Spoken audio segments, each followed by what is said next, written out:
Quel est votre message aujourd'hui pour les jeunes juifs de diaspora? J'aimerais commencer par quelques chiffres. En 1840, il y avait 6 000 juifs en terre d'Israël. En 1917, 60 000 juifs en terre d'Israël. En 1948, au moment de l'indépendance de l'État d'Israël, il y avait 600 000 juifs en terre d'Israël. Aujourd'hui, on parle de 7 millions de juifs en terre d'Israël.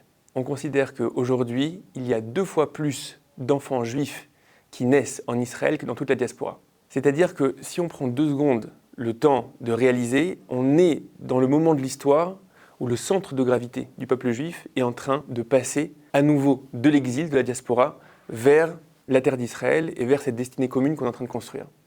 Et je pense qu'un des grands enjeux pour nous, jeunes juifs qui avons grandi en diaspora, c'est 2 secondes de prendre le temps de réaliser.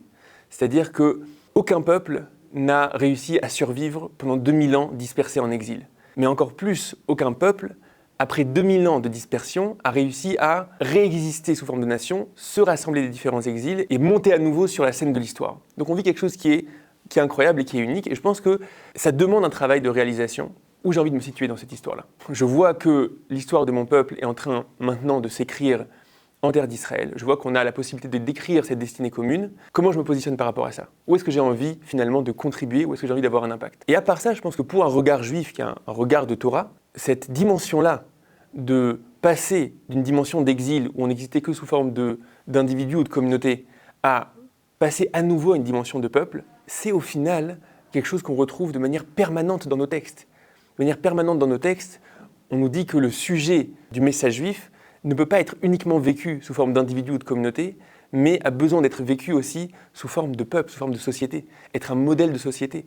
La première parole qui est donnée à Abraham, c'est « Lech lecha, va vers toi, quitte Ur Kasdim, quitte ta terre vers la terre que je te montrerai, donc Eretz Israël, et je ferai de toi un grand peuple, et seront bénis par toi toutes les nations de la terre. » C'est-à-dire qu'il y a une dimension comme ça, on veut créer un modèle de peuple, un modèle sociétal. Pendant 2000 ans, on n'a pas pu réaliser ça.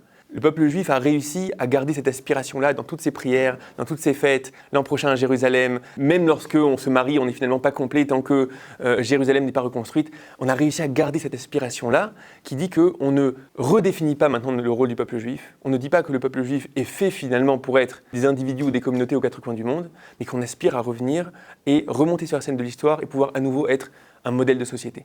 On a la chance, ces 100, 150 dernières années, d'être dans ce mouvement-là.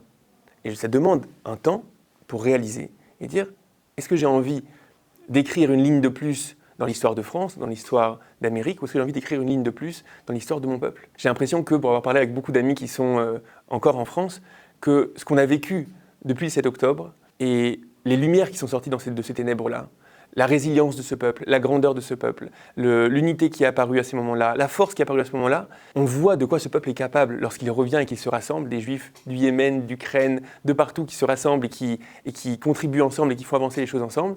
On voit de quoi ce peuple est capable et ça nous fait nous poser la question de est-ce que j'ai pas envie de contribuer à cette grande histoire-là?